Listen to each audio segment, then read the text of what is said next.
Welcome to another edition of Sounds from Lothal, a Star Wars Rebel and Ahsoka podcast. That's not right, is it? No, it's no. Is that not this show? Oh, damn it! I'm pretty sure it is. I think it is, right, Eric? Right? Yeah, I'm pretty sure. That's actually our new show where we're going to cover Ahsoka and go back and watch all of Rebels. Seriously, though, if I do that, that's what the show is going to be called, Sounds of Lothal. So, that's a cool. I don't need to do another podcast. Do I? Yeah. Do I? But you might. But I might. No, in all seriousness, guys, welcome to another edition of Strange New Pod. I am your Fleet Admiral and host, Julian Brown, alongside the best bridge crew this side of a Vulcan tragedy. We have Vice Admiral Fett with the Darksaber and all. Admiral Eric hanging out by a potential warp core breach. Commander Hawk is here, sitting on the port nacelle chamber for the acoustics so he could sing the Minstrel Boy. Indeed. He picked up his father's sword. Captain Giraffe is here fighting back tears for the 1,000th time, watching Michael and Spock say goodbye in Such Sweet Sorrow Part 2. And finally, Lieutenant Commander Master Jedi MC is here, just waiting at random points in time, hoping for a glimpse of Ben Sisko. Welcome back. How we doing, guys? May the 4th be with you.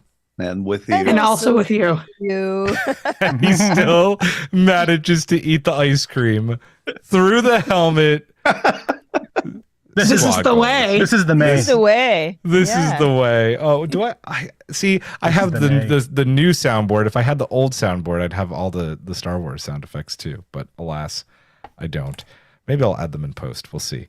Really quickly, we are going to start the show tonight on a bit of a serious note. Even though I started high on the comedy, we're going to bring it down for a second because the Writers Guild of America is on strike. And it is a very important strike. We have friends in these writers' rooms. We have people that we care about in these writers' rooms, and they deserve everything that they're asking for. And we support them, and we back the strike.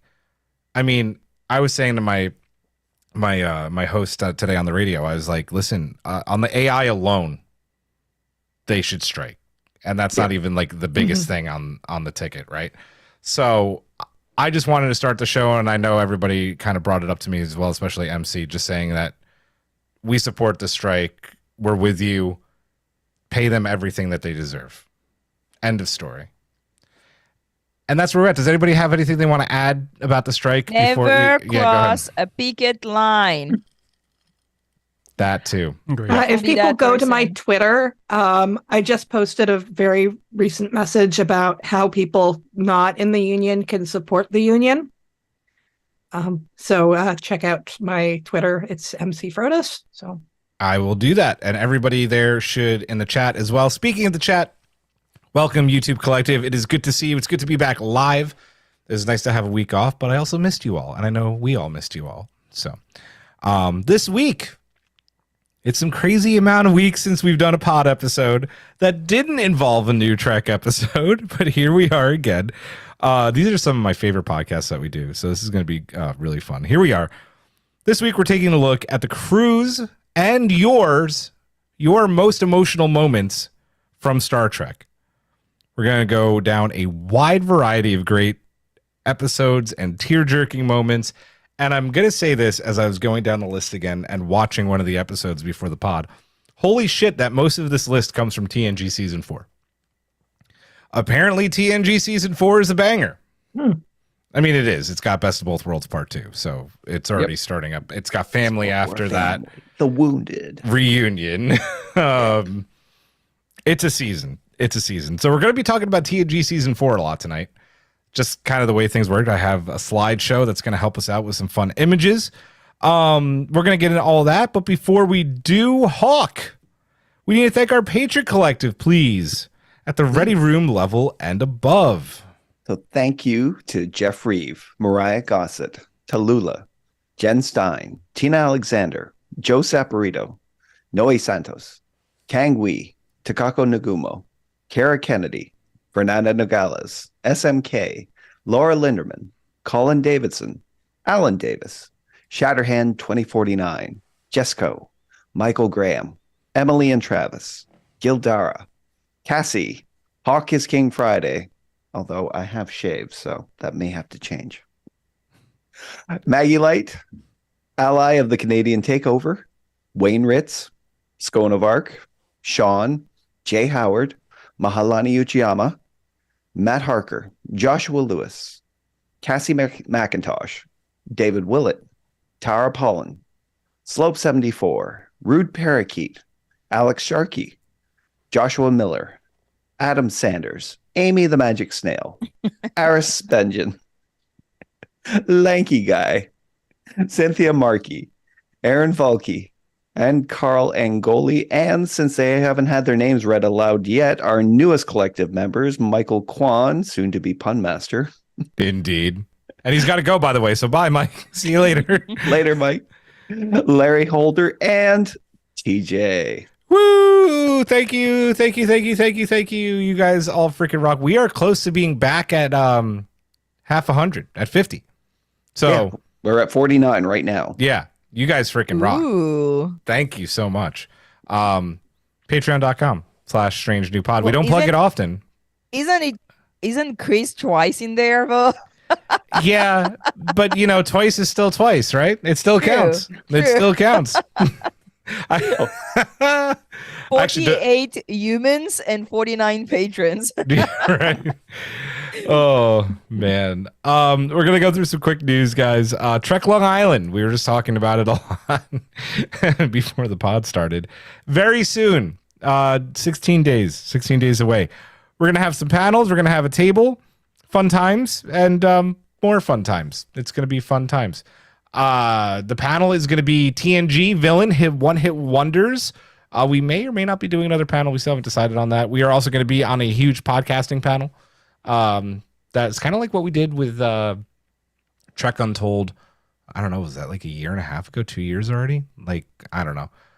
I don't know. It was a while ago. We're coming up on our 3-year anniversary, guys, believe it or not, which is freaking wild. We started to forget where we came from. Yeah, exactly.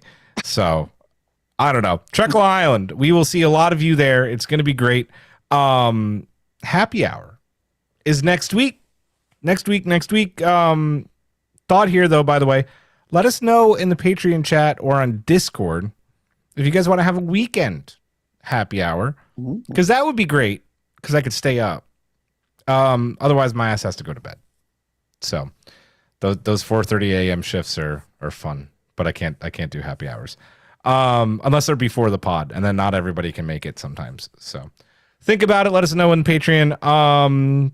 Giraffe and MC, you guys have an announcement about trivia. Yeah, we've decided that because most of us are going to be at Trek Long Island, we're going to do live trivia on Saturday. Mm-hmm. So, you can all fight each other in a room for real and get real prizes. Yeah. So we hope to see you there. We'll let you know what's going on and where we're going to do it. It's going to depend on...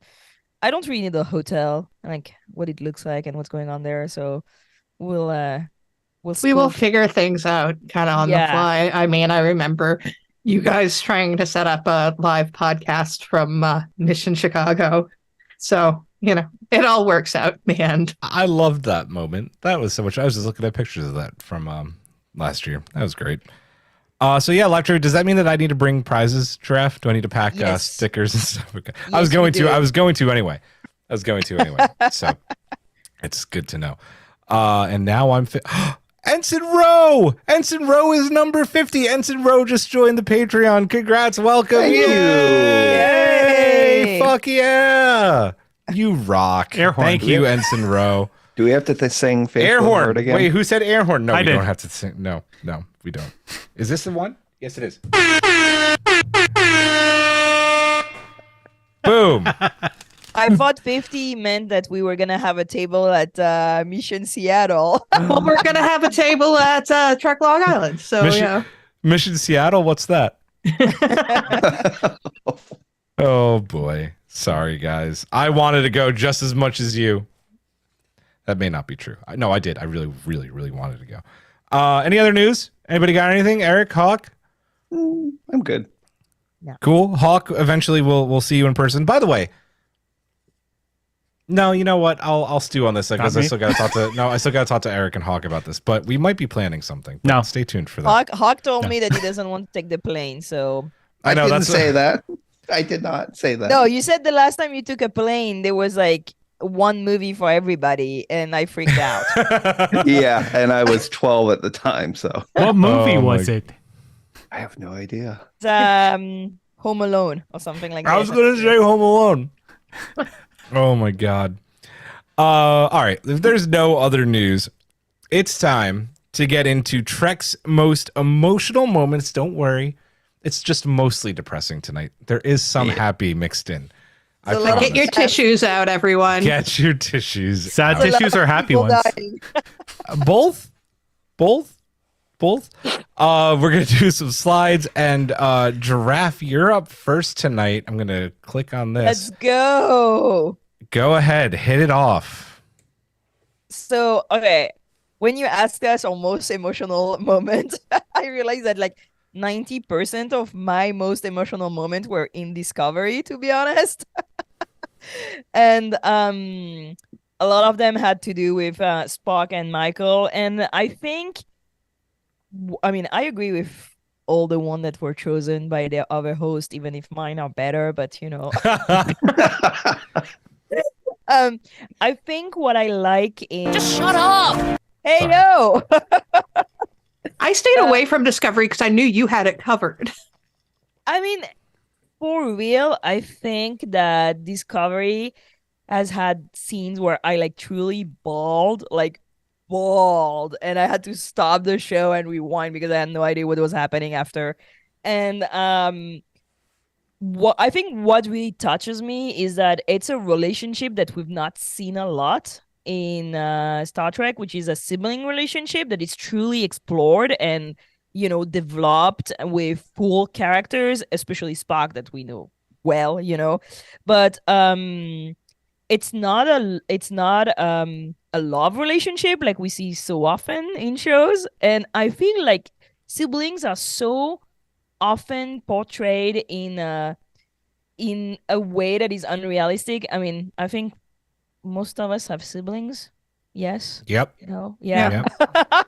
And you know, you like them, but you hate them, but you you know, it's a weird relationship. Like you didn't. I love you, but I don't like you. And I mean, in the case of Michael, it's even different because she's adopted, right? And they're her, like she didn't choose them either, and she ends up with that weirdo. And Spock is such a weirdo. Let's be honest. He really is. He really is. But I think it's the first relationship also that we see where we see Burnham really exploring her grief. Because she lost her brother and she loses him again and she loses him again and she loses him again and then she finds him and she loses him again. And the two moments I've chosen, the first one is if memory serves. That's the moment where who's sending me text? Stop sending me text. Oh, I thought it was one of you. They do that sometimes. I'm just stroking my beard, Giraffe. Yeah, so the first, it's like because I just have to say that look at that still here, and what happened to Spock's hair after his sister left. That's like, the part I'm most emotional about. Right? I mean, look at him. Like, what happened? So the first moment I chose is If Memory Serves, because I think it's such an incredible moment to see. And Sonequa Martin Green like just acts the shit out of it, where she has to leave the moment where she leaves the house and insults her brother and call him a weird little half-breed. And it's such even like talking about it, it's so well acted. It's so terrible because we've all said like terrible things to our to our siblings, like horrible. I don't know. I still say horrible thing to my siblings. But the moment where you don't know when you're gonna see them again, you know, and the moment where she sees that the relationship is just gone forever, like the way Spock's react, like horrible person again. It's a moment that is like, that's the first one that came to my mind with such sweet sorrow when you spoke about this, because again, I don't think there's another moment in Star Trek that is even close to that kind of relationship, that kind of story, and that deep of an exploration of the cultural differences between them, the hurts and the grief between them. And we don't even like see, I mean, we see in Lethe how their parents are also like playing a role in that insanity between them. So yeah, I think if memory serves is one that I cannot watch without crying at that moment. I think in conversations with you, you've said to me, and I think probably a lot of people in the podcast crew and probably on Discord too, that Spock and Michael's relationship is like acted out like how real siblings act. And like you said, like you don't see that on screen often, which is why their relationship is so believable and so good. So when Michael does act the hell out of that scene, it just hits you in the chest, right? Like it is just so good and so damaging, and you realize why Spock like turns inwards. You know, it's just it's a great scene, and it's a great. I mean, these two just have ridiculous chemistry, and it's too bad, right? Like we're probably not gonna see that again. Oh, let's listen. Disco season 5. I know, right? Bring them back. Like a day. Guardian on the edge of forever. Yeah, just a Oh, day. right. So like she can see what he did, and you know, I don't know.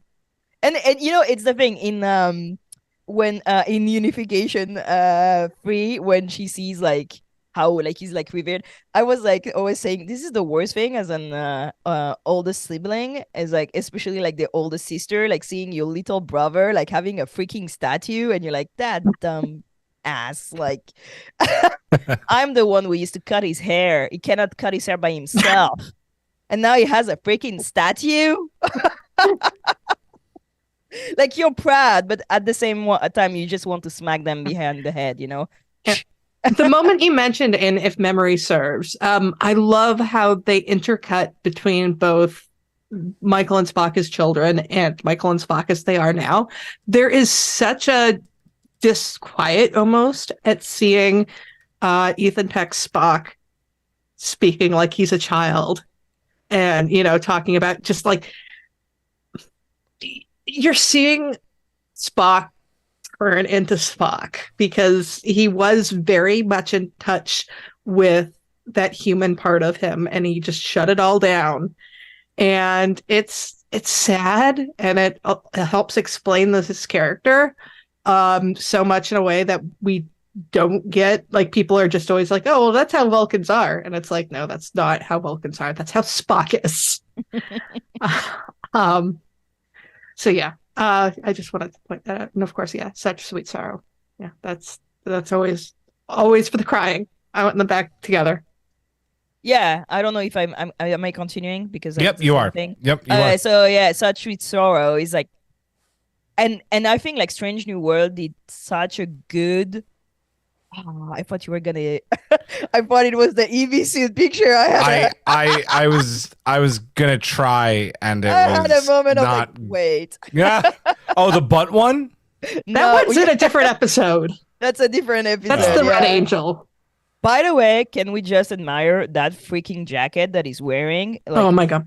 Look at this. This is absolutely gorgeous. Like the Love Vulcan fashion in Discovery. Yeah, the absolutely incredible costume. And again, perfect haircut. See? Like for real.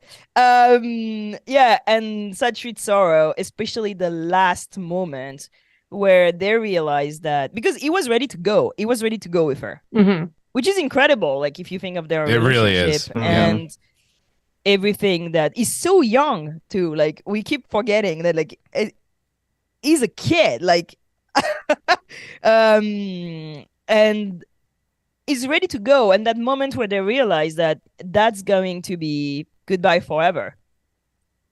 That basically she's gonna die for him. She's gonna die. He's never gonna see her again. And there's this exchange when she tells him, like, you need to go towards people. You need to reach out, which is such a gorgeous dialogue, by the way. And at the end, it's my favorite little nugget of weird ass Star Trek knowledge that even MC didn't know. At the end, he tells her a sentence in Vulcan, and she answers, "I love you too," and she leaves. And everybody's like, he said, "I love you" in Vulcan, and he does not, actually. He does not say that. There are like people on Reddit that spend like a lot of time translating that. Oh yeah. The shit out that sentence in Vulcan. And basically he calls her, like, he tells her, like, go cause chaos, you double threat, or something like this. Like, it's like kind of the thing that, because you never say I love you to your siblings, it's the same thing. Come on. You know, you're gonna give them like some like backhanded compliment or something, like you're proud of them, but you're still a problem. And at that moment, it's the same. I cried so bad. So bad. And when we see the epilogue of Discovery Season 2 with everything that Spock needs to do to just go back to normal, kind of, and his long wait for the signal, because he waits for that signal, he looks for that signal for, we don't really know how long, I think, but he does look for the signal that she arrived. And when he finally gets it, that's when he goes back to serve and, shaves his beard and so on. And I think that Strange New World did such a good job acknowledging the grief of losing your sibling. And only 2 moments, right, Draft? Sorry. And only really like 2 moments. But in those 2 moments, it's done incredibly well. The first episode. Yep. With Pike. Yep. And then the moment in Memento Mori, exactly. when he mind melts with Lon, Yep. and she hears just Michael's voice. That moment, I lost my shit.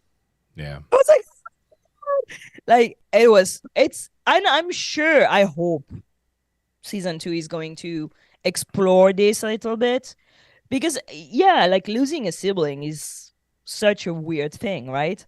It's a horrible thing. And on the same time, it's a grief that a lot of people don't really acknowledge, because there's always losing your parent, there's always losing your child, but like there is like never really the acknowledgement. We don't really know what to do with losing a sibling, because siblings' relationship varies so widely from family to family. But there are kind of siblings that I can really like identify with. Like, they went through trauma together. They went through crazy parents, They went through being we say in French, your ass between 2 chairs. Like, how do you say it in French? Le cul entre deux chaises. Sounds so much better. Like, they're not accepted in the Vulcan society. They're considered weirdos by a lot of humans. They're brilliant, but at the same time, they lack social skills, which makes the decision very often not understood or not accepted. But they understand each other, and they fucking hate each other's guts. Yes, Michael, I will play chess. And it's like, do you really think that beard work? Like, that moment, I was like, that's the kind of shit I will tell my brother, even if the beard works. Yes. I'll put the doubt in him. I'll be like, you sure it works? It's Michael's fault he shaved it. It's the only thing I'll ever blame Michael for. That's how you know she's the one doing his hair. That's how you know that. Yeah. I love Strange New Worlds, and I'm glad we've gotten that, but I totally would have accepted Spock going to the future, because the thing is, it's Star Trek, there's time travel. He could have gone back and just like not missed a beat, and then we could have. That's the thing that And I like your headcanon that why is Spock so knowledgeable about time travel, and why is he the only one able to calculate time travel? Why is he the only one able like to do that slingshot and calculate that by heart, by head? Because he's been obsessed Yeah, he's trying by to get to trying Michael. to find his sister, and I find that beautiful. And I'm sure they wrote it like, you know, they like they made it into his character, because yeah, that's true, that's the thing you would do. And you see the same thing in like the obsession of Mbenga to try to heal his daughter. Like it's the same thing, like I'm gonna work that science to the death until I manage to do it. And it's beautiful that basically the moment where he managed to time travel, it's backward. Yeah. And he doesn't manage to go to his sister, and he dies in an alternate universe, which is absolutely horrible if you think about his fate in the Kelvin verse. Yeah. Well, I still think that there was a Michael Burnham in the Kelvin verse. Yeah, maybe. Yeah.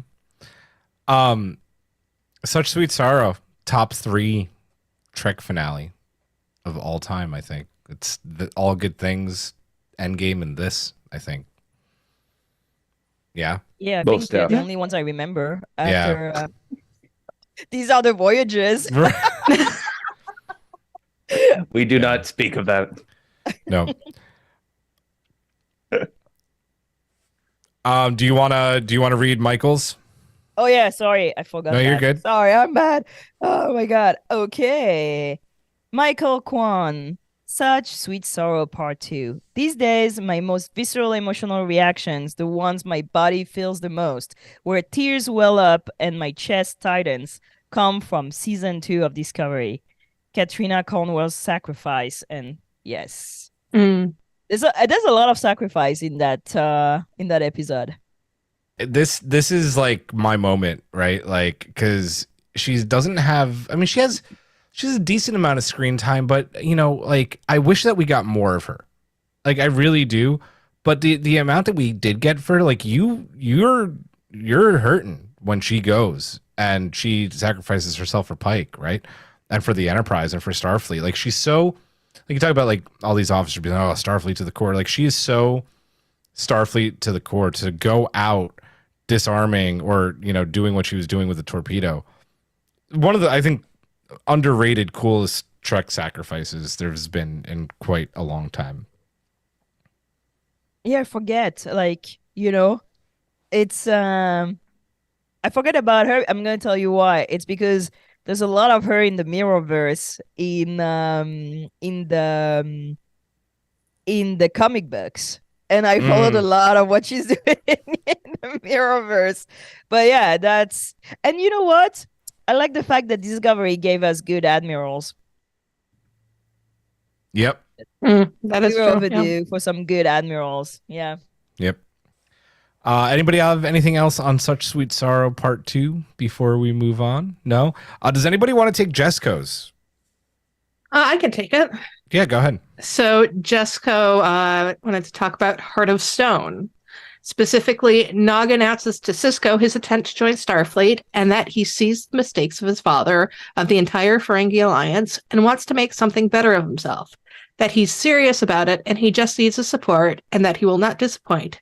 This absolutely floored me to see this young man, who I'd been rooting for ever since seeing Jake tutor him in the cargo bay, takes the initiative not to just end the cycle of trauma of his own family, but step out of the abuse of his entire species culture.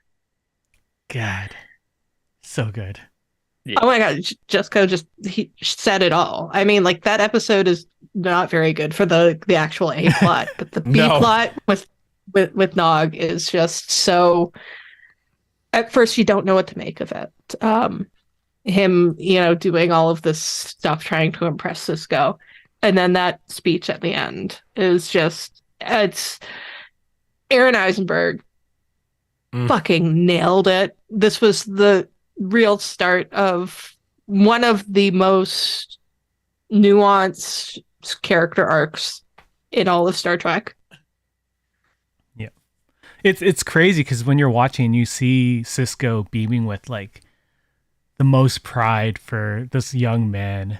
And you as the audience are also just rooting for him the whole time because you saw him as that little shithead in the first season. Yeah. And to turn into this character, like, he was awesome. And there's a reason why they wanted to make him a captain if DS9 ever came back. Only to He kill is a him, though, captain. man. I I know. He is a captain, but not killed in. Yeah. You would hope the that they would do actual- some flashbacks with him on the Defiant, right? If Yeah. they ended up doing, Yeah. I'm not even going to try and piggyback off of what Jessica said because she put it so perfectly. But Nog is just one of the all-time great Trek characters, and his whole Starfleet arc and getting away from the family business is just, it's lovely. It really is. Anybody else on Heart of Stone? Good. MC, you're back up. So I'm the one who actually came up with the topic for this You episode. did. And this was absolutely the first thing that I thought of because this has been making me cry for 30 years at this point. And that's the Offspring, specifically Lal shutting down. I mean, just like the whole ending bit where after they've announced, they've said that Lal is going to be taken away, when she goes in to talk to Data and she's trying to express what's going on and she starts pointing to herself because she's having feelings that she can't express, and it's that makes her shut down. And just like as is shown in the picture there, Data and Lal together, it's just like this beautiful moment of these two androids who aren't supposed to be having feelings, who are obviously having feelings. I mean, even Data, who, Lal, it's supposed to be some sort of flaw that she does, but Data is obviously feeling this loss. And I cannot watch this episode without crying. And it's one of the things that really pissed me off about Picard, that they mentioned Lal once and then didn't get back to it at all, because I loved Lal so much. They spent this episode just in the 45 minutes or whatever, really set up this very beautiful relationship between them, and then to have it just end so tragically, and to have Lal say that, she'll feel the emotions for the both of them. Just, I mean, I'm tearing up here. So. That was kind of the point of this episode, to be fair. Yeah. Do you know what part really got me? It was when Haftel comes out, when they realize there's nothing they can do for Lal anymore, and Haftel comes out and starts talking about Data, and that he never made the connection that this was Data's child, and that, he just saw them as two machines. Yeah. But when he comes out and he's like, his hands move faster than I could even see, trying to recreate the pathways, and that part there just destroyed me when I first watched it. Now I'm getting teary-eyed. Jesus. Yeah, another character of Star Trek working science to the bone to save somebody. Yeah. and failing to. We should do a list. I'm sure this. So there's Data, there's Spock, there's Mbenga. This is actually another one that I had a headcanon for, because I was just like, if Soong is making a planet full of Data's daughters, Lal was the first one he remade. I think it's widely known my mostly disdain for Picard season 1 and season 2, but one of the things they did really well was continue Lal's story in season 1, right, with Daj and Shoji, that he didn't give up, right, or the Soongs didn't give up on Data's dream of having, androids that could feel, Soong type androids that could feel, and I thought that was really cool. Daji, I mixed them up. Daj and Soji are really good characters, and it is sad that they weren't in season 3, and it is sad that scene was written for them to get to meet, and it didn't get filmed. I didn't even know that, but they could have told him. They could have said something, right? Dude, we met your daughters. Yeah, but I don't know. Star Trek Legacy. Star Trek Legacy. It's still a cool continuation that, even I don't think that Lol is mentioned in season 1 by name, but like no, just Picard said Data always wanted to have a daughter. It's obviously talked about and in full realization with Daj and then later Soji. So I think that's really cool. Yeah. Anything else on the Offspring? Good. Oh, I want to go watch it. Yeah, right. I might have to. Yeah. Oh no, I have to go to bed. Can you keep going with Lexi's, please? Sure. Another one that hits me in the feels too. Mhm. So Lexi wrote about Unification Part 3. Navarre as the realization of Spock's dream, and ultimately Michael realizing she does indeed have a home, connection, family, and a place to live. Or a place in life. And again, that incredible Vulcan fashion from Ugh. Discovery. Like, So oh my good. God. The thing that I've never really understood about Discovery is like, if you jump into the future, why didn't you rally Vulcan? That's like something that I will never understand. She was there for a year, and even if dilithium is non-existent, like, I don't know, you hop from place to place until you go home. Like, Vulcan would most probably be fine, Right. So that's the only thing that I've never really Because she was in the book. Yeah, and you tell him like, yo, I want to go home. Take me home. I mean, like, the reason for that might have been that it might have just been too hard to like realize it's like, oh, like everybody's dead. Like, I don't want to actually find out what happened to like That's Sarek, Amanda, and Spock. Doesn't she say in this episode too that she's like, I almost didn't want to look him up, and she did. There's some kind of line about that. Yeah, the thing also is that like she's still going through all the trauma with her parents and her brother and all this, and just a year later, like, true that for them it's like 900 years before her, it's like just a year. So yeah, maybe. But that's a beautiful episode for so many reasons. Like Burnham relationship with her mother, and like that moment where her mother like basically break her knees Oh, that moment is brutal. in front of everybody, and you're like, holy shit. Yeah, and that's the moment where she has to grieve her mother also, because she's back, but then she's not the warm, loving parent that she is wanting to meet, basically. And After needs, saving right? her. And needs. Yeah. And needs. And she saved her, by the way. That she's here in the Coward Milad because Burnham jumped and like sacrificed herself into the future. Like, there's a lot of like weird family relationship, which makes it so believable to me, because like these like happy-go-lucky family relationship, I never believed them. Yummy on Pod brings up a great point. Still waiting for the crew to visit the planet they helped form a society on as a safe haven for themselves after Control. Yeah, true. Yeah. How about that? And I mean, of course, also from a meta perspective, the emotionality of seeing Leonard Nimoy's Spock on screen for the first time since Into Darkness. Yeah. Even though it's, obviously archival footage, but the explicit tying of Ethan Peck and Leonard Nimoy together as the same character. Yes. And just getting to see Michael reacting to this version of Spock is just...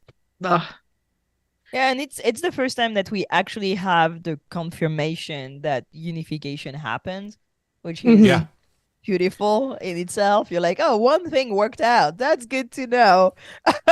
Well, go ahead. Sorry, just that it came out of not only Spock's good work, but such a tragedy. Like, we had this tragedy of Romulus, the supernova, but that actually helped bring the Romulans and Vulcans together is sad and beautiful. Yeah. Yeah.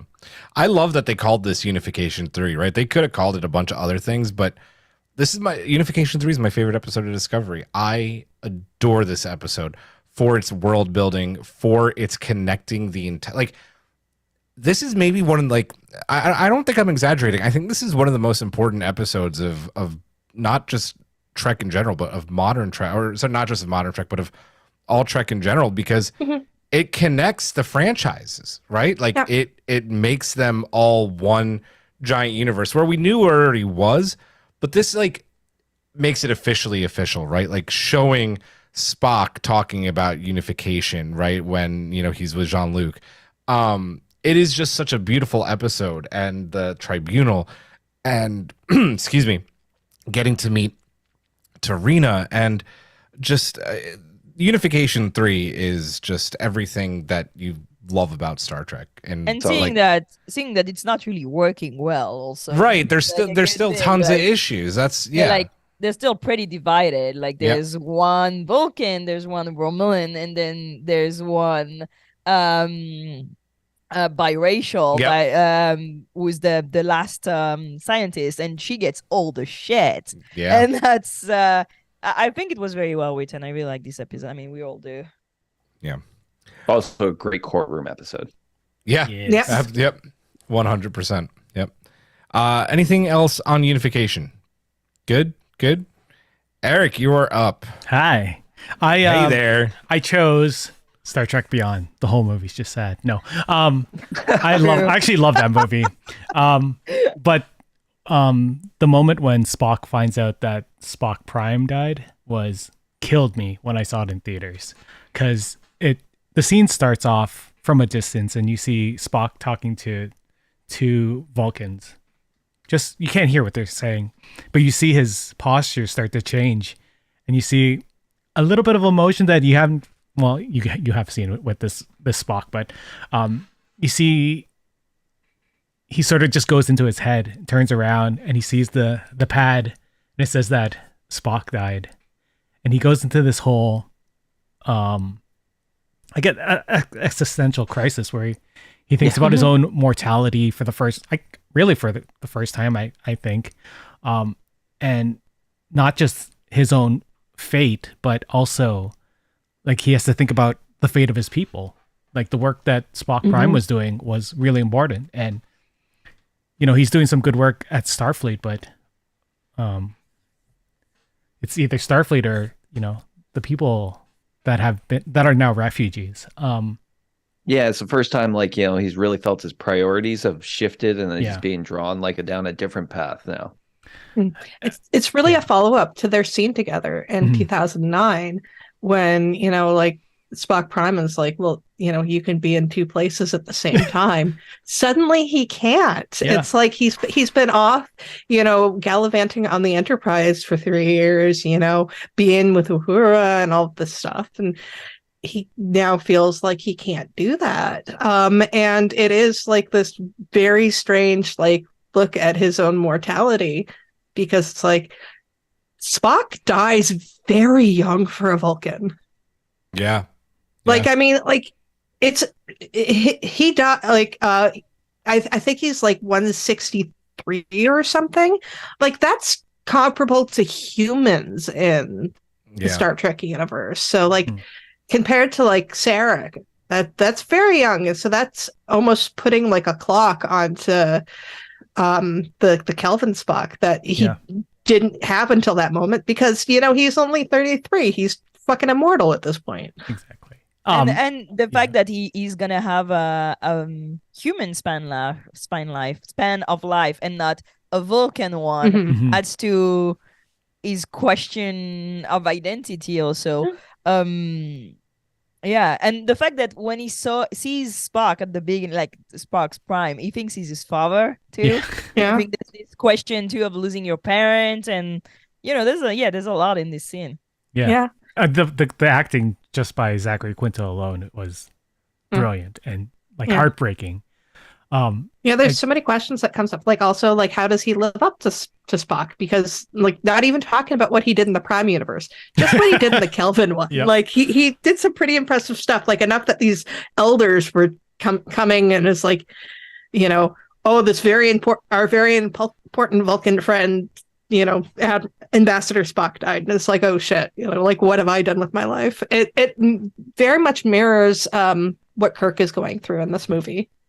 And it also, like, this scene is just painful for Star Trek fans because we lost Leonard Nimoy right before they started filming, and just a couple of weeks before it premiered, we lost Anton Yelchin. So we were like already having this tribute is painful. Yeah, and I think a lot of that comes out in Zachary Quinto's acting, because obviously he and Leonard Nimoy were incredibly close for the few years that they were friends. Yeah. Anything else on Star Trek Beyond? Eric, are you good? I'm good. Oh, I could talk about Star Trek Beyond for like 3 Yeah, hours. listen, It's a wonderful I am film. like the photo, like knowing that he lost everybody, that he's never seeing his friend again. Like it's a little bit like Scotty. Nobody put relics, which I found interesting because that would have been one of my choices. There's no I could Voyager have- on this list, by the way. But yeah, Oh, yes, I thought there was. I don't think so. like the episode relics with Scotty being in the same position at Spock Prime, basically like having outlived everybody and being alone in that world that is not his is very horrifying to me. Like this is not how I want to go.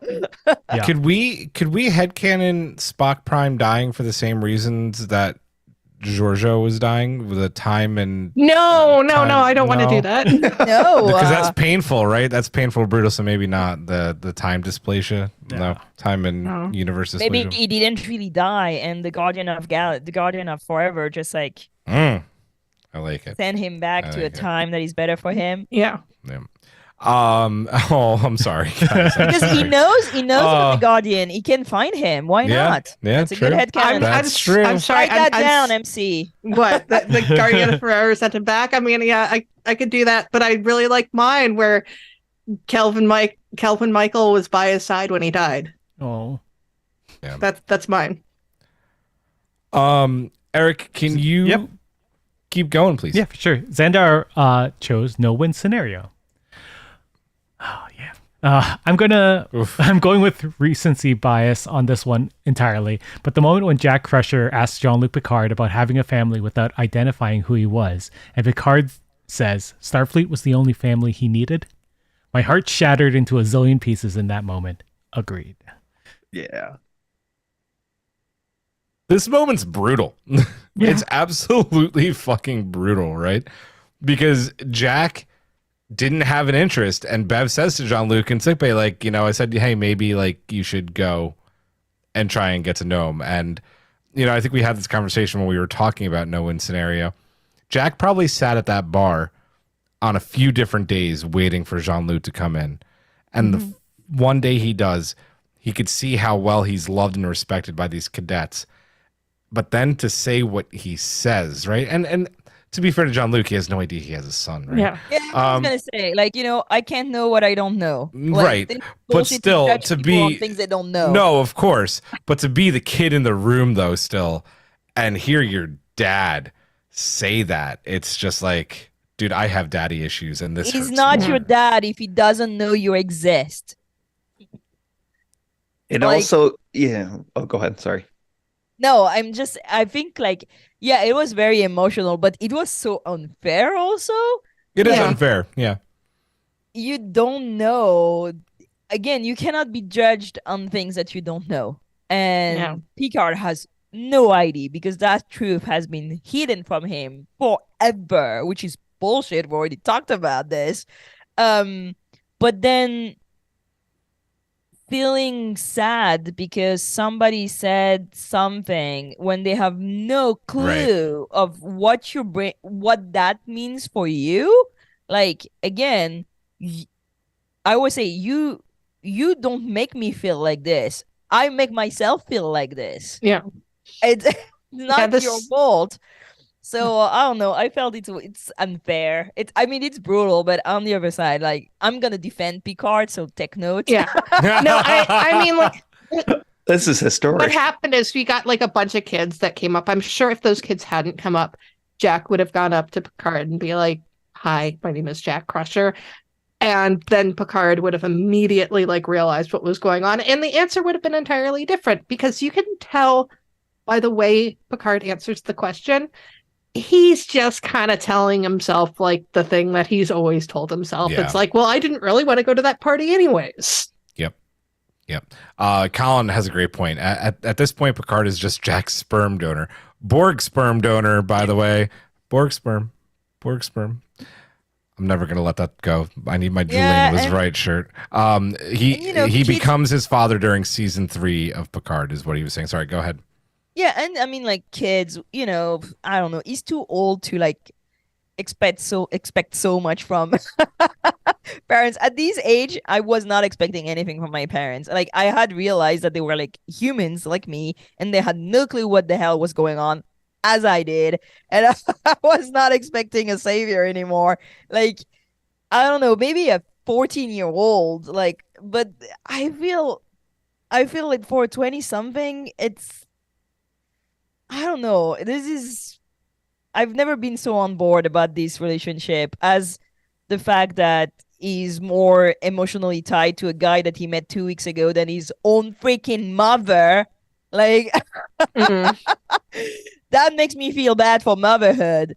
Like, she raised that dude and he's shattered like that by a guy that he met vaguely. I mean, but isn't that typical of people in that? They take for granted the people who are actually around them, the family that they do have and that, and they kind of long for something that they think that they want. So, I mean, if Picard was just a rando, we're like pushing paper at Starfleet headquarters, then Jack would not have been saved by him because he didn't admire him enough. Like, that's it. That's that. Like, you only have this relationship when your dad is a heroic figure. That's so sad. I'm sorry for all the dads who are like not admiral in Starfleet and saving the world every 2 weeks. Me and Julian do that all the time. It's fine. All the time. I know. That's why. That's the only reason your kids love you. we were at Cecily's art show tonight, and Caleb, we lost Caleb for a good 5 minutes. We could not find him. Oh, geez. And it was fucking scary. And finally, like, we see him coming up to us. And of course, like the first thing is like, mommy, and doesn't even look at me and starts crying. I'm like, it's all right, buddy. I get it. I understand. Yeah. I know the pain. Yep. Jessie Jenner's in the chat. Welcome, Jessie. And Jessie. she wanted to share a moment. My favorite emotion moments is from The Naked Time of TOS with Spock crying, which is a great choice. And that's a great episode. That's the one where he speaks about his mother, right? Yeah. Which adds so much beyond, like when you say like it's his first time like thinking of mortality, but he lost his mother. Yep, like literally that's true. Like a year before. There's a difference between thinking of the mortality of a parent and your own mortality. But yeah, no, I get what you're saying. But also, if you think about it, if in TOS he never told his mother that he loved her by the naked time, do you think that Spock really in the Kelvinverse back 10 years earlier told Amanda that he loved her? Fuck no. Yeah, and that's the moment too, like when he tried to like reach her, because he like tries to reach her and she doesn't take his hand. Why? Because she doesn't want to drag him with her. And that's the ultimate sacrifice of love from his mother. And anyway, let's not speak about the Kelvinverse again. I actually had that on my list. We're gonna speak about the Kelvinverse very soon. Hawk, for now though, you're up, sir. So my choice was TNG's episode in season 4, the reunion and the death of Kayla. Fuck yes. Man. I know. Yes. This one hurts on so many levels in that, because Kayla was such a great character in that. A child of two worlds, just like Worf in that, although she was much more at ease with herself than Worf ever was, right? And they challenged each other. And the fact that she shows up with with his child, and he is thrown into this emotional tailspin. But like her death, she directly inserted herself into the conflict and that was going on between Worf and Duras and everything, because she knew something was wrong, and she knew Worf would never confide the truth to her in that because of his honor. And also the fact that for so long that Worf would never really acknowledge that his real feelings for her or their relationship. Right. Even with the child in tow and that, it's like And again, it all come down to honor. If he acknowledged that that Alexander was his son and that Kalar was his mate, it would just bring all that shame onto them. Mhm. Even though Kalar didn't give a shit about that. No, she didn't. I think she says so. Yep. Yeah. No, Straight up she says it. No, she walks her own path. That's what was so great about her. But the fact that all his baggage came down upon her in that scene, Mhm. that with him and Alexander walking in and seeing her bloody body on the floor. I mean, Alexander never really had, like, it was never really explored how horrible it was Yeah. for him. Oh, I know. There was only just those little brief things like, when Worf starts, does the Klingon howl and that, and the poor little kid just goes scurrying across the room because he doesn't know what's going on. He's so confused. And everybody's like, he's misbehaving. He lost his mother. Yeah. Like, And literally had a shit for a father. Yeah. Right? I know. Remember his line to him in that? He's like, "You've never seen death before." And that he's like, yeah. Oh my God. Look upon it and always remember. Cool. like Great absentee parenthood. father of the year. Yeah. Right. But it will lead to probably one of the finest, like one of the best acting moments for Michael Dorn and for like Worf's character in that, when he dropped that communicator badge and he's like, I'm not Starfleet right now. And that and heads to Duras's ship. And that is the only moment he can actually kind of drop everything and say, like, she was my mate, she was the one I loved. And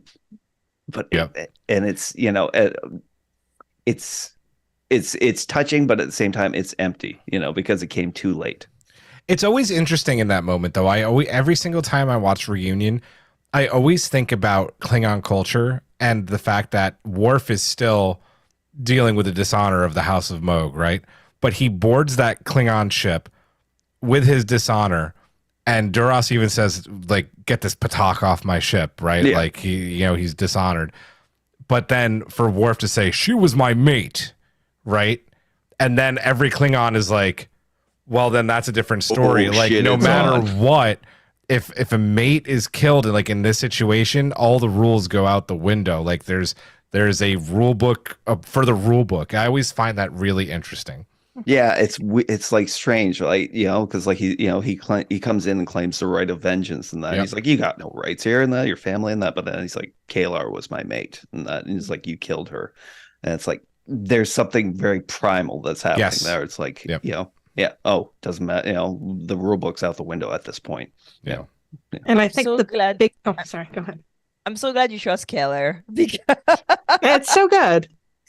there's a lot of Spock in this, a Mhm. lot of Spock, and then there's Keller, and I just want to say that Star Trek has to fucking stop with the tragic mulatto. Like, this is used and reused, and like, can we have a biracial character that doesn't get murdered, doesn't have to Yes. murder one of his side, doesn't have to lose their kid, is not a product of a rape? Like, I'm just because nobody put what's her name, Susie yeah, Claxton.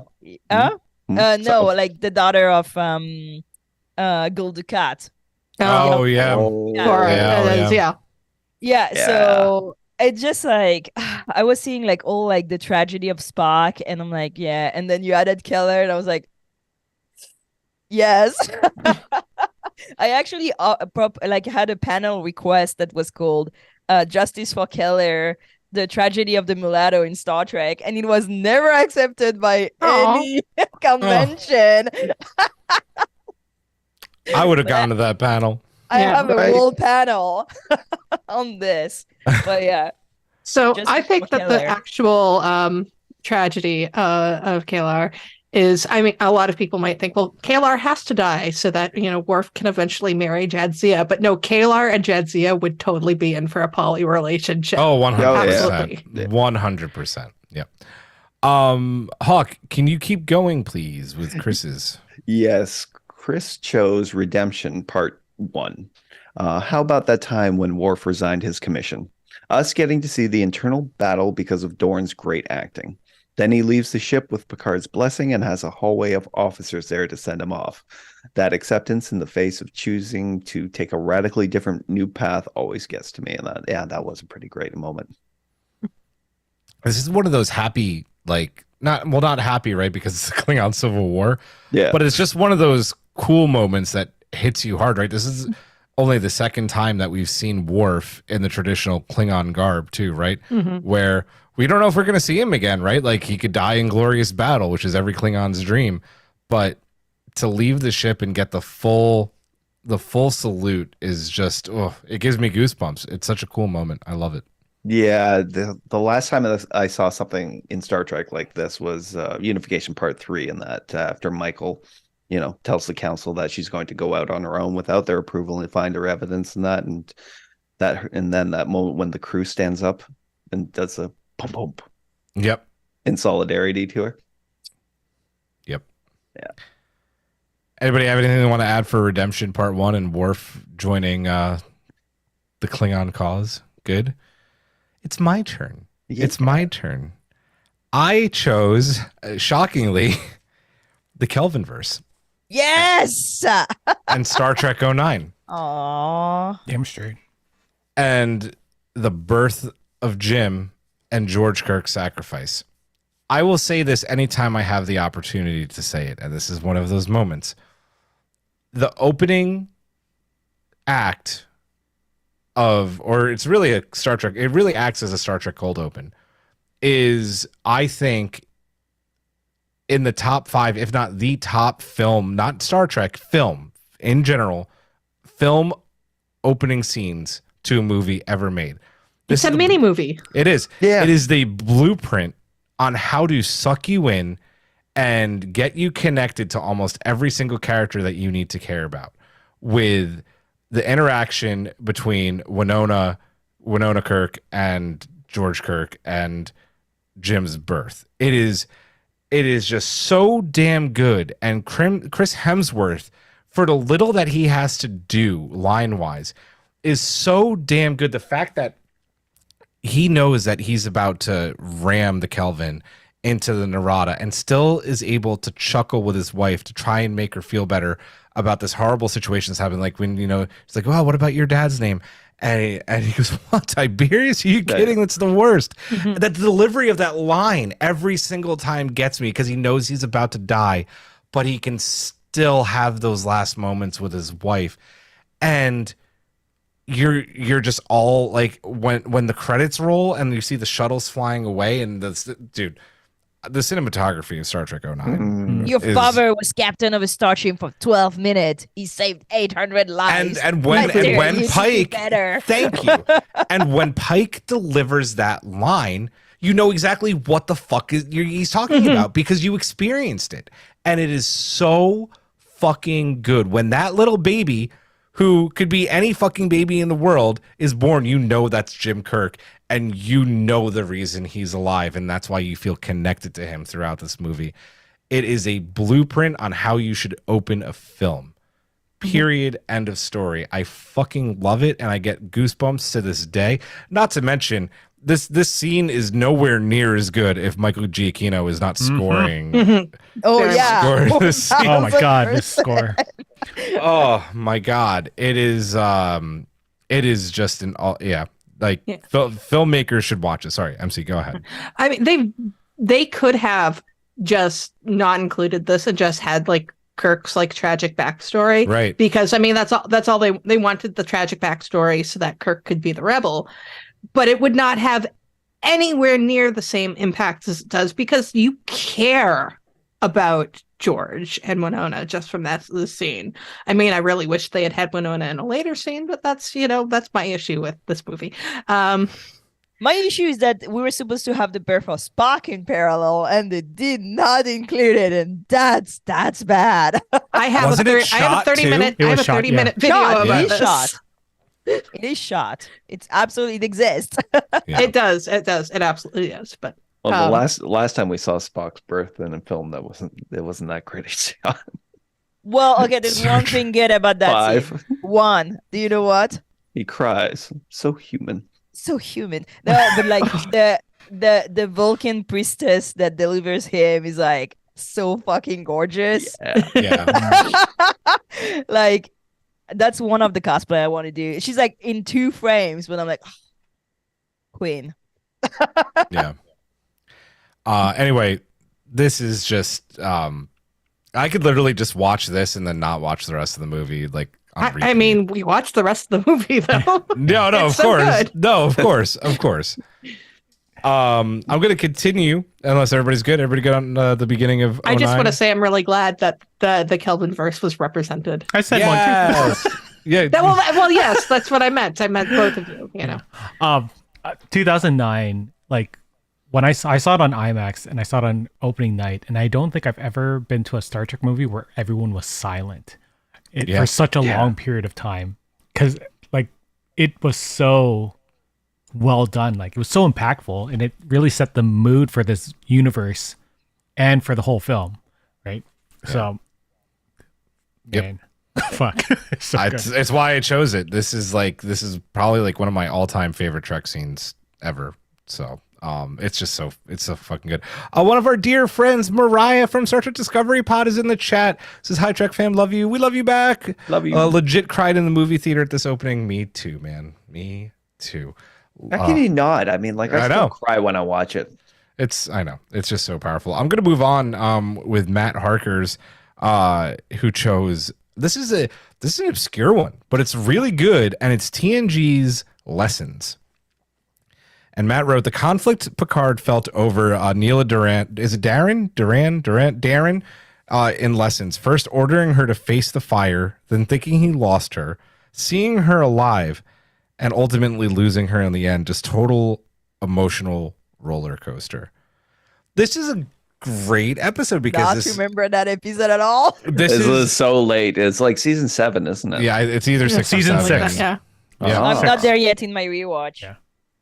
It's such a, it's like one of the few times we get to see Jean-Luc, no pun intended, like flirt with, feeling something and having a relationship and opening himself up to someone. And, like the one time we see it also ends up being, a failure, unfortunately, even though I think there was definitely something there with these two, obviously like the love for the music, that beautiful scene when they're in a Jeffries tube together playing the piano and he's playing his flute.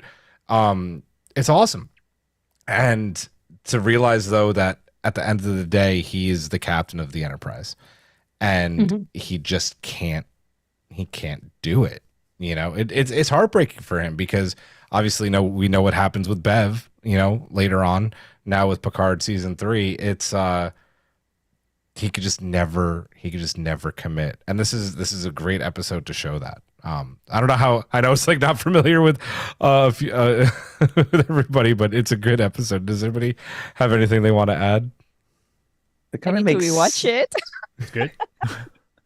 it really kind of makes you realize, like, with Vash, it was like a complete no strings attached thing going on. Right. Mm-hmm. Yeah. The first time he, there was a genuine connection between these two and that, from the, shared interests and everything like that. But he's still the captain of the Enterprise and that. And it's like at any time he's got to order these people to go on a mission that can be the last one. And he can't show favoritism. No. Yeah. Yep. Yeah, this is actually a good one to rewatch. If I could actually like stay up late these days, I'd say let's watch it after the pod, but can't do that. You guys can. You should maybe. Dref, you're back up. We've gone around. Again? Yep. What's up? I don't know. I don't have a slide. No, I usually wait for you to introduce it before I do the slide. Okay. Sorry. So You're good. The second one I've chosen is the Elysian Kingdom because I was wondering like which one of the new seasons at which moment did I really cried. There was like some emotional moment. I almost like chose Prodigy with Time and Mark when Janeway says too long when Gwen wants to know how long Roktak said stay in the loop. But I didn't really cry at that moment. But one moment where I bawled, and I bawl every time. And I've rewatched that episode like, I don't know, 12,000 times for cosplay reasons. It's the moment where Mbenga realized that he has to let her go. And first of all, the music is incredible because, again, without it, I wouldn't be crying that much. Yeah. But that whole scene is such a tricky scene for narration and for the arc of the character, because everybody was so surprised that, it was one of the goal of the character to save his daughter. And it was like, it's episode 8, right? Elysian Kingdom? Yes. Something like this. 8. And so for 8 episodes, you're like, oh, he's going to save her. And how, like, super sciencey stuff, Star Trek, ding, ding, ding, ding, ding, but to have him fail so fast into the season was really a gamble, And I know a lot of people didn't like it, but I loved it. I loved it. Yeah. I thought it was bold, and I thought it was a good way to open the character to join the grief that they all have on that ship, apparently. Like Spock's grief for his sister, Pike's grief for his future, Lan grief for her brother, Uhura grief for her parent. Like, they're all grieving. And I loved how it was done, because I feel that we had the death of a child an episode before, right? 2 episodes before. 2, but lifts us up from suffering, which was absolutely horrible. And I feel that how they did it here was flirting so much about with the question of faith and what you think afterlife is and where your loved one goes. And I think it's like what holds people together after a loss like this is like thinking she's in a better place. She's not suffering anymore because she's been sick and she's been suffering, and they've not like hidden that, like, it. And first of all, she's gorgeous. Like, look at this. Look at this dress. This is so beautiful. And I like the fact, I know people didn't like the fact that you see her grown up coming back, but I felt it was kind of the sweet stories that he makes up for himself, because in the end we have no clue if that really happened. Something happened, but you're not wrong. We don't know for sure that this is what happened. He breathes something at the beginning, something explodes like on him, and that's most probably why he's awake, like he's conscious while they're not. But we know something happens, but we have no clue. There's no proof. And I think it's beautiful because, well, every time we lose somebody, that we can't know. We will not know until the end, right? And I love the fact that it gives strength to the character and he can move on. I think it's one of the most beautiful loss of a child that they've done, in the idea that it's so full of hope somehow and so full of faith. And I feel like Strange New World works a lot around faith. There's a lot of question around faith. Faith in science, faith in your crew. Faith of the heart? Faith of the heart. But yeah, that's really a beautiful piece. And I actually asked Nami Melumat about the music, and she told me that it was one of the hardest part to write. I can see that, yeah. Yeah, this episode's so wild because, I mean, it's such a bonkers episode. Like, because everybody's turned into fairy tale characters. And then at the end, you have just like this, who is expecting to have this beautiful scene of a father saying goodbye to his daughter to never see her again. Like, that's not what you're expecting when everybody's, dressed up in fairy tale costumes. And you have the captain like being a coward and this kind of stuff. It's not. And you mentioned lift us where suffering cannot reach.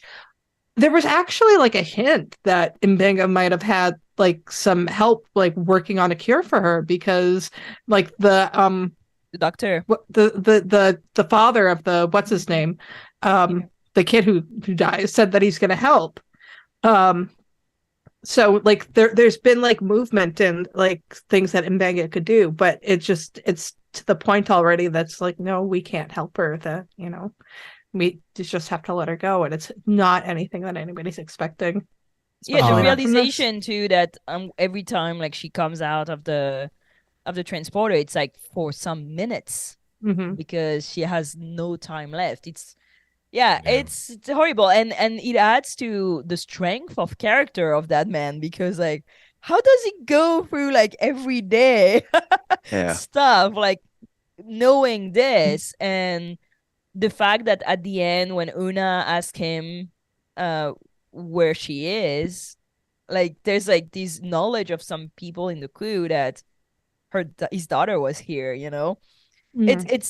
I think it's really beautifully made. Sure, I would have liked to see Rukia more, for sure, but I think it was the best choice, and that story is so beautifully written. Again, give everything to the writer. Yes. Yes, Really. yes. Listen, And, this was It's written sorry, by go, yeah. Akira Cooper, who wrote the movie Megan. If same writer. Listen, this was the pod's episode of the year for Star Trek, right? For a good reason. And I'll just repeat what you guys said. I without fail cry every single time at the end of this episode. Having a daughter, having kids, like to make that decision and put your faith in the situation, it just hits hard. This is such a wonderful episode of Star Trek. This is everything a Star Trek episode should be, right? It's just so good. It's just so good. And hats off to Nami, because again, you don't have half the feels you do when you don't have music to go along with those ridiculously impactful scenes. Draft, I gave you Tara's next because these episodes are actually connected in a really cool way. So yeah, true. Tara chose Far Beyond the Stars. I have to give it to DS9 for the two most intense episodes for me. Far Beyond the Stars is one I cannot watch without crying, and Avery Brooks breaking down at the end slays me every time. Years after seeing it for the first time, I realized he directed as well, and I was even more impressed. Yeah, and he's the writer of The Elysian Kingdom. Yep. So that's like Benny. incredible. Benny, Yeah, that's a very, very beautiful again, series connecting to each other's. Yeah. Because until now, we didn't know if he was real, right? Yeah. Like there was no proof that he really existed. Yeah. Well, he was the dreamer and the dream, so. Yeah, and I Yeah. think it's great that Strange New World actually made that whole episode true. Like I also think that by the Elysium Kingdom being a book that is actually published means that Benny actually recovers from his breakdown, because he's still a struggling writer at the time of Far Beyond the Stars.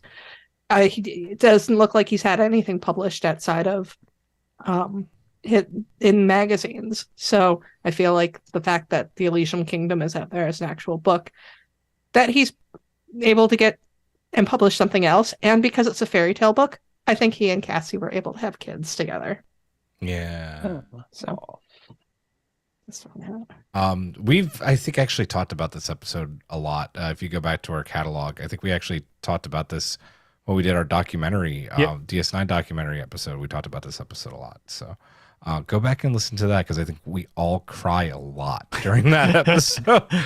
the acting is so intense. I mean, I think it was Terry Farrell said that when Avery Brooks was acting the scene, she wanted to check on him to make sure he was okay, because he was so far into it. He got very method for this, apparently, and even after the camera stopped rolling, he kept going, which was just speaks to the power of this episode, which is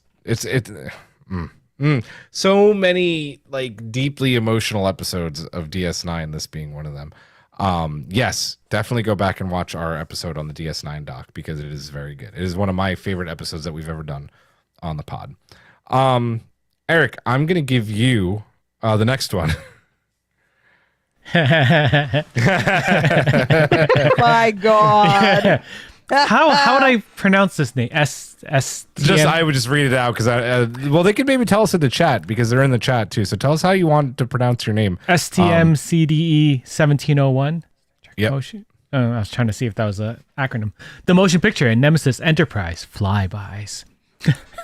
For me, a consistent emotional moment in the Enterprise horn cue we hear in the Enterprise in the motion picture, but we also hear remarkably well in the Enterprise E reveal scene in Nemesis and a few times with the Titan in Picard, and especially in Make It So. I guess frisson is the best way to describe it. Frisson. Oh my god. I didn't realize it would be French. I was like, this is an English word I don't understand.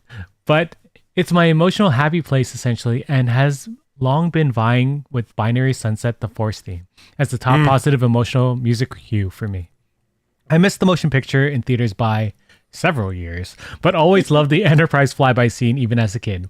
As I get older, I understand the pacing issues, and it is not the first film I'll watch, but goddamn if it's not great for music and starship porn. They should have had the Cerritos fly in. She's a handsome lady. Handsome lady. Yes, she is. I don't cry at this, but I love it. Yeah. Like, I love the 8-minute Enterprise flyby in the motion picture. Listen, Like I watched the motion picture after knowing the meme, like knowing the like joke about it, and I was like, it cannot be that bad. And I remember watching it and it was like, holy shit, this is so long. They were not joking. No, they were, but I love this, and especially the Enterprise E flyby Nemesis to the same score to Jerry Goldsmith's score. It's lovely. I definitely get goosebumps whenever I see these. Oh flybys. yeah, this is a chill-inducing moment for me. Well, and they redid it right in not the bounty in what was the name of episode 8 of Picard season 3? Sacrifice. They redo it with the Titan, which is pretty cool.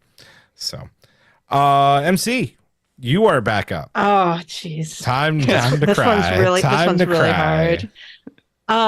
Yeah. So I had from Deep Space Nine, The Visitor, specifically when Jake sacrifices himself for his dad. So this has always gotten me, this moment where Jake, as an older man, kills himself so that they can go back to the moment where Sisko was lost and fix it. But and I'm gonna get very personal and emotional in saying this, but as somebody who's lost a parent who I was as close to as Jake is to Sisko, I think about this.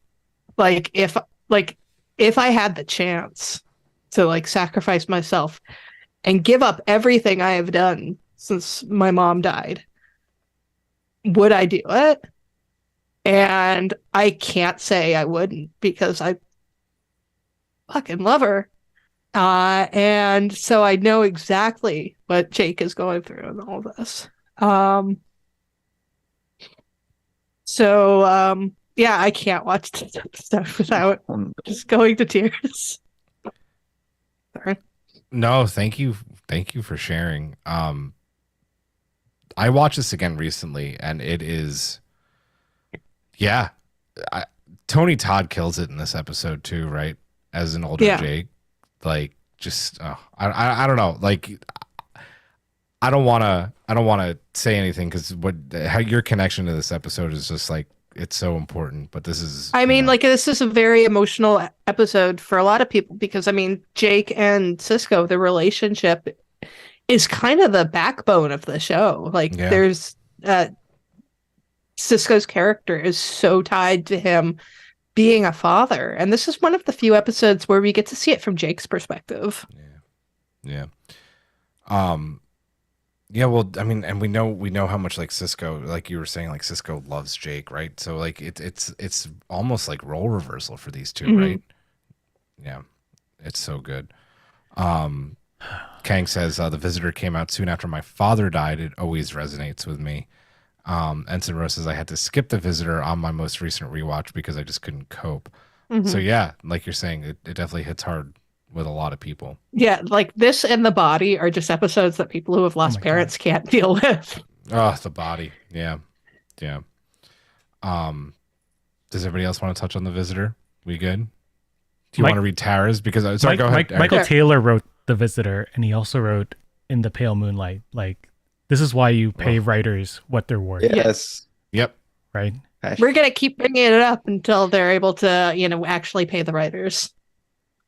But yes, Tara also talked about this, saying that The Visitor is a fantastic combination of true sci-fi and heartbreaking emotional tension. Very true.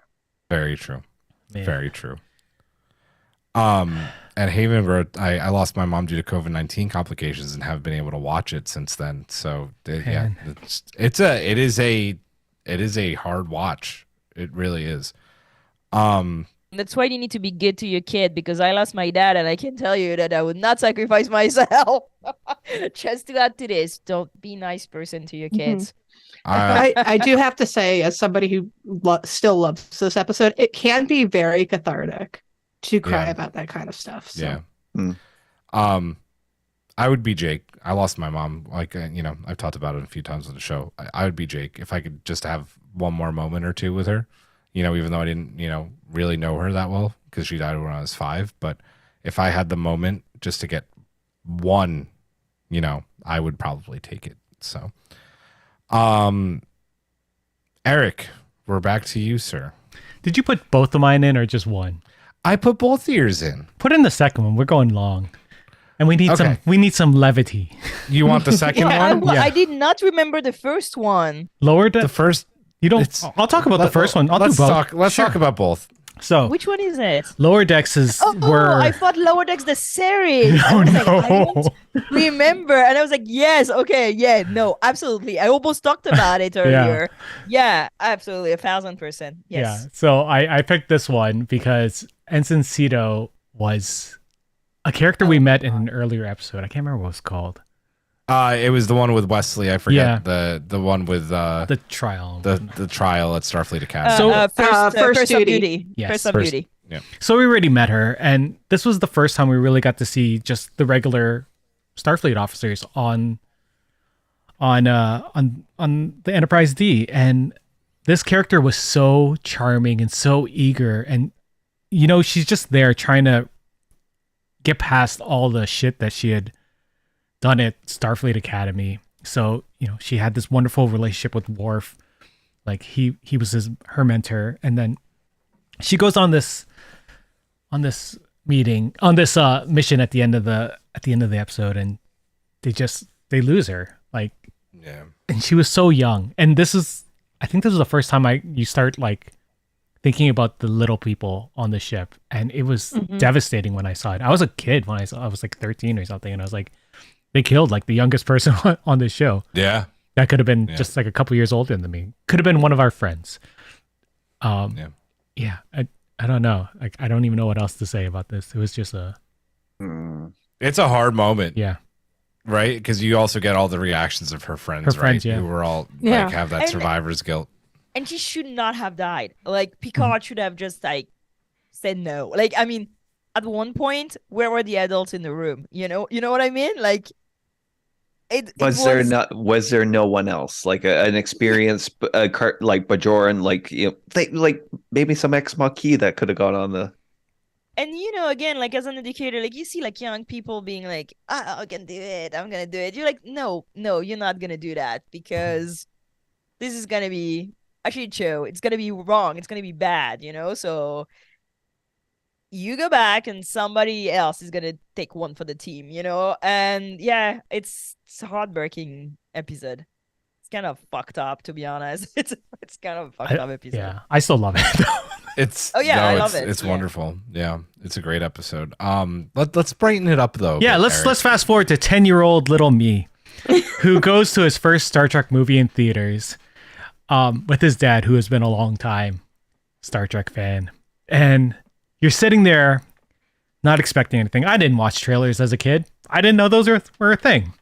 But as soon as we see Captain Sulu on screen, I was like, oh fuck! He gets his own starship as a little Asian kid. No, fuck! It blew my brain to see this, because I never saw anything like this when I was growing up. And then he's gone for most of the movie. I'm like, oh, I guess that's all. and then he comes back at the end of the movie to save the fucking day. Every time I see this movie, it makes me so irrationally happy. It's not irrational. It's totally irrational. It's irrational. Yes, So irrational. And he has the best lines in this movie, like fly her apart. Fire apart.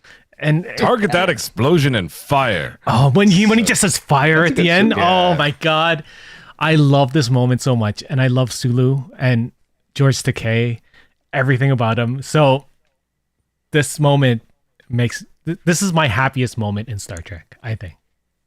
And Also, it's one of I the best had in films. my list. I had in my list when Michael Burnham sits in the chair. Yes. Yeah.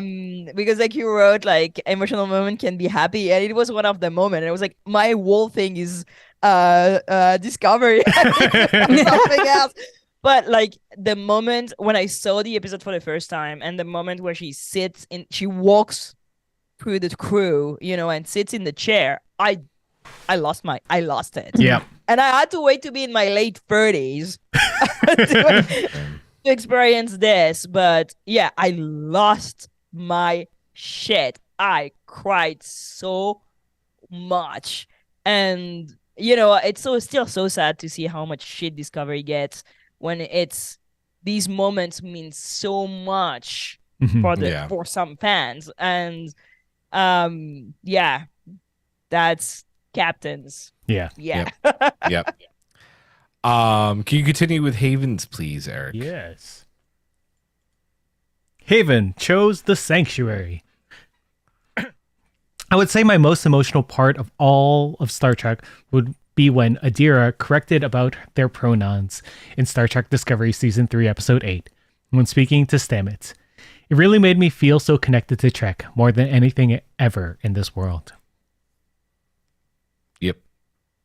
It's a great moment. such a great moment. Just the way Stamets is just like, okay. There's just like absolutely no discourse about Yep. it. It's just like, sure, all you needed to do was speak up. It's so great. It's representation fucking matters. It's like this is not them just being woke or whatever. It's for people. They need to see themselves in this future, and this is such a great scene. Yeah. Yeah. Yep. Agreed. Hawk, we're back to you, sir. Yeah, so for the second choice, I chose the scene from The Wounded, from TNG. Brief recap, and that Ben Maxwell, and that the captain of the Phoenix, and that was attacking unarmed Cardassian cargo ships relentlessly. The Enterprise was Unarmed. Yeah, You should put that in unarmed. quotes. No, in quotes, unarmed. Unarmed Cardassian cargo ships during what was the time of peace between the Federation and the Cardassians. And then the Enterprise is tasked with finding the Phoenix and hopefully bringing him back in, which doesn't work out towards the end. And that as Ben Maxwell decides he needs to keep doing this. He has his reasons, but they seem insane to everybody else. And there's a point where the Enterprise and the Phoenix are pretty much at a standoff. And Miles takes the initiative, and that he finds a way to break through the shield, and that to transport himself over so he can go talk to him one-on-one.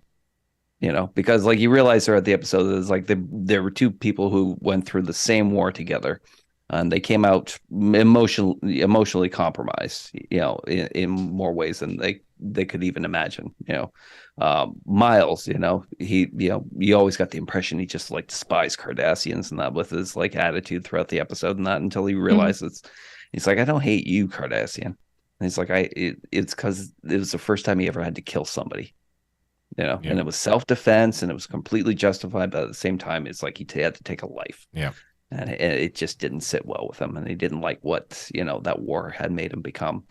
And he could see the same thing had happened to Ben Maxwell, because during that last their moment together, like Maxwell, all he can remember from the war was that the Cardassians butchered women and children, and that along with everybody else, and that defined them for the rest of his life.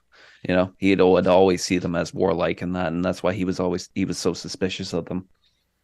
And then took it upon himself and that to to attack those cargo freighters, unarmed as they were. Not unarmed. Not unarmed. That's why I was saying in quotes. Not unarmed, but definitely, yeah. We find out later they were heavily shielded, and they didn't want anybody seeing what was inside. But it's that moment together where Miles manages to talk him down, and he lets him. It's weirdly it's a friend talking to a friend, and it's not like he even like forces him. He just like he lets him come to that conclusion himself, and then Maxwell says like, "I'm not going to win this one, am I?" And he's like, "No." And they share a memory in that, like those days together before he actually ends up surrendering himself. Not emotional like cry in that, but at the same time, I always found it one of the most touching scenes, like from TNG. Yeah. I love this episode. I love this moment. I love it too because Maxwell's definitely got PTSD, right? Like there's no doubt about that. His decision making is compromised. He shouldn't be in a captain's chair. But at the same time, his intel wasn't wrong, and he wasn't actually wrong. But he goes against the chain of command, and how many times do we have the conversation about mental health in Starfleet and the fact that they are just not checking on their people? No one should have he should have had a commander's desk job after the war, right? Mm-hmm. But instead he gets put in command of a starship, and he goes and blows up a bunch of ships, Cardassian ships. And even though they were probably carrying weapons, it is peacetime, and you're starting, you could start a war again, and that's when you have to evaluate your people. Listen, it's the 80s. Nobody has psychiatric problems anymore. Nope, not at all. I love this episode. I love this episode. So good. Can you continue with Yum Yum Pods, please? Oh boy, if I can get through this whole statement. So Yum Yum Pod chose half a life and wrote just the entire episode. Yes. Oh my god, this episode. Yes. That's yeah, and who is playing the daughter? That's Michelle Forbes. Yep, it's Rowe. Yeah. It's Ensign Rowe, right? Yeah. This episode is incredible, and I think it's one of the best. One of the best episodes with Luxana Troy. Yeah, I would agree. Oh god, yes. Complex and deep, and you really see her for the first time. I'd say you really see her without all the bullshit and all the pizzazz and all the fluff, and she's so hurt by this because there's such a reflection around age and what is your usefulness for the society at some age. Like as a woman, you see it coming way faster than as men when you've run out of being useful, and you're not useful anymore apparently. And I feel that Michelle Barrett acts the shit out of that episode also. And the end is so baffling. Like you expect, I don't know, I always expect that, he's gonna be like, yeah, fuck you all, I'm gonna go and we're gonna sparkle the stars, let's go, and he goes back. That episode is such a good choice. Yeah, totally. And it's an episode that you rewatch at different time of life and you see it differently. I remember watching it when I was 15 and I was like, what? And now I'm like, holy shit, that's fucked up. I think you've also got to think about the behind the scenes stuff. I would think Gene Roddenberry was very ill when this episode was being done because he died the next year. So there's this kind of the subtext with Majel Barrett's performance. Yeah.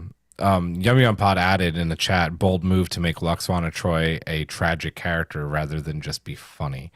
But you know what? I'm going to tell you, the funniest people are the people with trauma. Yep. You cannot be funny.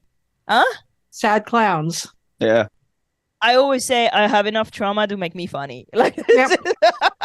Anybody who wonders why Jim Carrey is so funny, just read up on his backstory. Check out the late great Carrie Fisher. If my life weren't funny, it would just be true. Robin Williams, man. Oof. Yeah. I love this episode, and even though it's fucked up, the ending, like when she goes down with him, I do love that moment, right? Like she just she just does it, right? Like she stands by his side, and that's such a powerful moment. Anybody else on this one? No, I mean, again, like Lysana Troy, like she's a tragic character. It's like with men, like she has all these jokes and so on, but Deanna's father left her. I mean, it's she is the Amanda that we never got. Did Deanna's father leave? I thought Ian died. Yeah, I thought he died too. Oh, he died. Yeah, he died. But still, this is the first episode where Lysana gets some drama, but it's certainly not the last, because we do get the episode about Kestra, not about Kestra. Yeah. And even in one of her DS9 appearances, the one where she's pregnant, like they do allow this. This is the first time they allow her to show some drama, and they kind of realize, this is good for Lysana. Yeah. Imagine if they had like given some to Chapel some stuff in TOS. Like Margaret Barrett is an incredible actress. She's so good. Yeah, she really is. I'm gonna close this out, and I'll be very brief. Episode 9 of Picard season 3. Mm-hmm. Stepping onto the bridge of the Enterprise D. Oh my god! I cried. So fresh. It's so fresh. I cried like so hard. If you want to know why this is important to me, I'm not going to go off again because I just did 3 weeks ago. Go and listen to our 309 review. I'd say everything I need to about this. This is like a ridiculously important moment for me in Star Trek, and it is just fucking amazing. And hats off, because I think we talked about more of the moment than like what went into making this moment happen. Hats off to Dave Blass, the entire production team, and I'm going to forget her name, and I feel awful. Jessie on her. Actually, this is a great way to give Jessie some love. Go to Jessie Gender's YouTube channel, to Jessie Gender After Dark, because she interviews one of the production designers who helped make the Enterprise D bridge happen, including getting the right carpet, which was a bitch to do. This scene is fucking amazing, and I love it, and I'm so happy that it happened. Liz Klokzowski or something like that. I think. Okay, that's it, right? Yeah. Yep. So that's it. Everybody good? Everybody happy? Mm-hmm. Or as happy as they can be after an episode like this? Good. All right, let's do it. It is time for the subspace to poll and just a little wee bit more mailbag. Comms, get me the dock master. Control tower reading, Commander. Who wants to take the poll? Me. The poll. You go. Ooh, wow. I've not been on that podcast for so long. Let me hear it. That's the poll. Okay, we asked the collective which Trek era of Trek packed the most emotional punch, and this is what they had to say. Okay. 0% said Enterprise. That's fair. Nobody's got any faith in the 47% said TOS era, Discovery, Strange New Worlds, and TOS. 53% said TNG era, TNG, DS9, Voyager, Lower Decks, and Prodigy. And 0% said Legacy era, Picard 1, 2, 3. Okay, then. All right. We had no Voyager, that's true. Like we had no. Well, there's a little bit in the mailbag. One on the bottom, yeah. Oh, there's one in the mailbag. Okay, cool. Yeah, so we did have a couple of mailbag entries from MC's Awesome Strange New Loop, which you can see on YouTube and TikTok.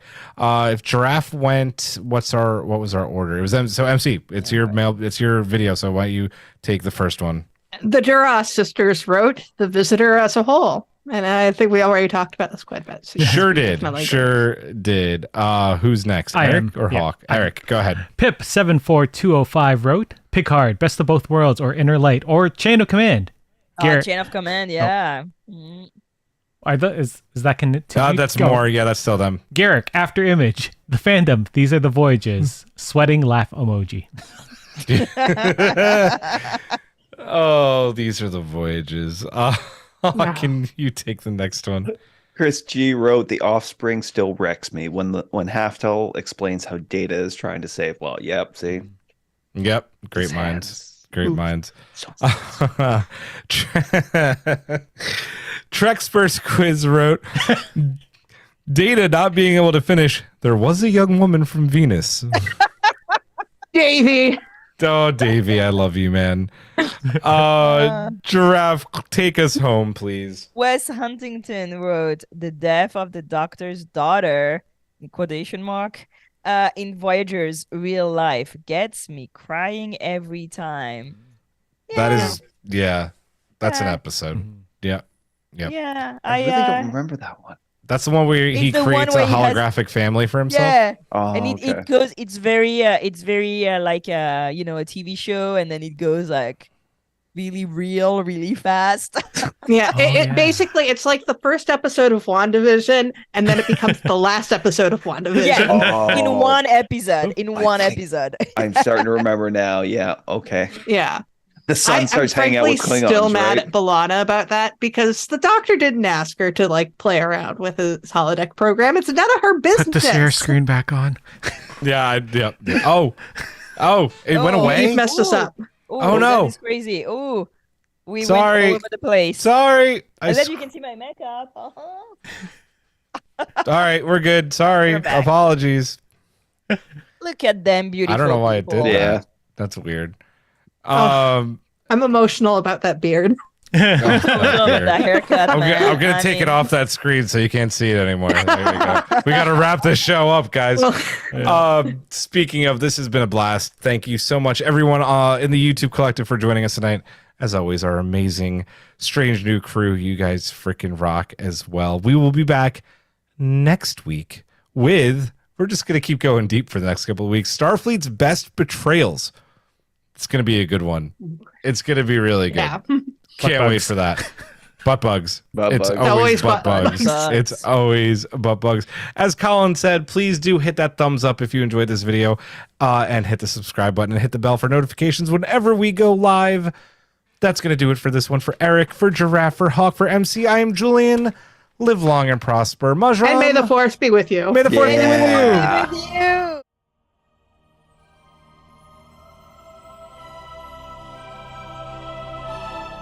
Thanks for beaming into our podcast today. If you want to keep the hailing frequencies open, you can subscribe on Apple and Google Podcasts, YouTube, and Spotify. Like what you hear? Put in a good word with Starfleet and leave us a 5-star review.